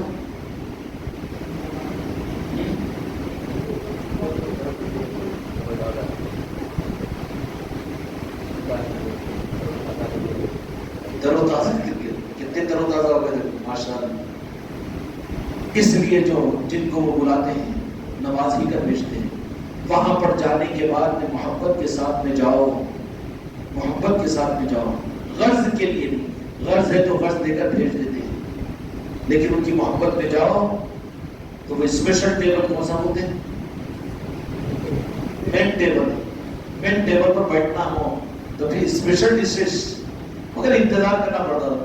کام نہیں بنتے، اولادی نہیں ہو رہی، بیٹا پھسک گیا، بیماری کا علاج نہیں ہو، کام بھر نہیں. ارے ان کے بجائے وہ پیر صاحب تو لسٹ بنا کے لے کر اور سائن کر دیے، وہ تو کام ہو جاتے تھے. وہ مڈ ٹیبل کے نہیں، آپ جاؤ ان کے نام کی برکتیں ہو جاتے. مگر مڈ ٹیبل پر اس کی نوعیت الگ ہوتی ہے نا. جو سب میں بیٹھتے بیٹھا نہیں آ رہا کہ تو اللہ توفیق دے تجھے بھی، محروم نہ کرے تجھے بھی. ہاں سال میں ایک چکر تو اپنی سادت سمجھ کر کرنا چاہیے. پھر کیسا ہوتا ہے کہ وہاں پر کچھ مانگنے کو دل نہیں آئے جو میں نے بولے تھے، وہاں گئے تو کوئی زبان نہیں کھلتی، بولے دعائیں نہیں کرے، کہیں کوئی مڈ ٹیبل والے تو ذرا انتظار کرنا پڑتا وہاں پر. اگر مڈ ٹیبل کے انتظار کرنے کی سکت نہیں ہے تو پھر عام براتیوں کے حساب سے جاؤ، کھاؤ گنوں کو کھاؤ، پیو گنوں کو پیو، جاؤ خدا حافظ. جانے والوں کو محروم تو نہیں ہوتا وہاں پر. جب آنے والا کوئی دنیا کا انسان وہاں محروم نہیں ہوتا برادر نے وطن بھی، تو جو ان کی محبت میں جائے وہ کیسے محروم ہوگا. بچے کی تعریف نہیں کر رہا ہوں، کل شاہنواز وہ بات بولا تو مجھے بھی اچھی لگی کہ آج وہ پردہ ہونے کے بعد میں بھی ان کے حق کے دینے کا تصرف یہ ہے کہ تم اپنی زندگی میں کوئی 2-4 غیر مسلموں کو نماز نہیں پڑھایا نہیں، لیکن غریب نواز کے آستانے پر ہر صف کے اندر میں 2-4 اس اعتبار سے 60-70 آدمی غیر مسلم، حالانکہ ایمان کے بغیر بھی لیکن دستی باندھ کر نماز میں شریک ہو جاتے ہیں. وہ نظر نہیں آ کر بھی اطاعت کروا رہے ہیں، دے رہے ہیں نا دین. اور اب تقریرہ کر کے خالی کتابیں بانٹ کے بغلوں میں کتابیں مار کے یہ لٹریچر وہ ڈاکٹر ذاکر نائک اور یہ تفسیر اور وہ پوچھا بھی پورا نہیں اترا تو پھر ان کو کیا ملے گا؟ یہ نور کا نظام نہیں ہے اولیاء اکرام کا.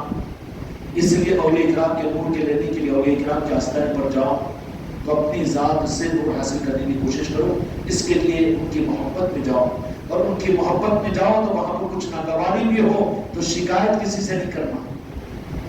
محبت میں جو جاتے شکایت کرتے ہی. شکایت کون کرتے ہیں؟ جن کا وہاں سے لسٹ میں سے نام کٹ جاتا. آیا بیٹا بےہودہ کوئی مقصد کے لیے آیا تھا، وہ نہیں تو غور کرا، ارے ایسیج کی میرے کو بس میں لے گئے نہیں، میرے کو سیٹنگ نہیں دیے، پہلے وہ کچھ کھلا دیا ان کو، تو سمجھ لینا کہ پیلا پتا ہو گیا، دوبارہ آ بھی نہیں سکتا میں. یا قیوم ایسا تو نہیں ہوا نا کچھ؟ ہاں سوچ لے بابا ہوا آپ کو. اگر پیلا پتا بس میں ہم کو بھی بٹھا بولے وہ سامنے سیٹ پہ بیٹھ گئے اور شاہد صاحب نکال میں اٹھا دیے، بولے انہوں نے وہ سکر کیے، دوبارہ فون نہ کو کرو، ہاں پیلا پتا پڑ گیا، کیا کریں کہ کرتے رہتے. جو وہاں پر جانے کے بعد میں شکایت کے رخ پر آیا تو سمجھ لینا کہ وہاں سے ڈیلیٹ ہو گیا ہے، وہاں سے ڈیلیٹ ہو گیا. اور وہاں سے جب ڈیلیٹ ہو گیا تو پھر کون جس کی ہمت ہے کہ وہاں پر پھر اس کو قبول کروائے؟ راستہ بتا سکتے ہیں منوانے کا، باقی کوئی قبول نہیں کروا سکتا. زبردستی اس کو قابل ہے، وہ غریب نواز ہے. اس لیے جانے والے بڑے خوش قسمت ہے، جانے والے پورے احتیاط کے ساتھ میں ہے. نہیں لوگ جاتے خالی تفریح کر کے وہ پیالہ بھر کے لا لیتے نا بازار ڈھونڈ کے، اور وہ خرید کے بیٹی کو، سالی کو، نند کو، بھاوچ کو.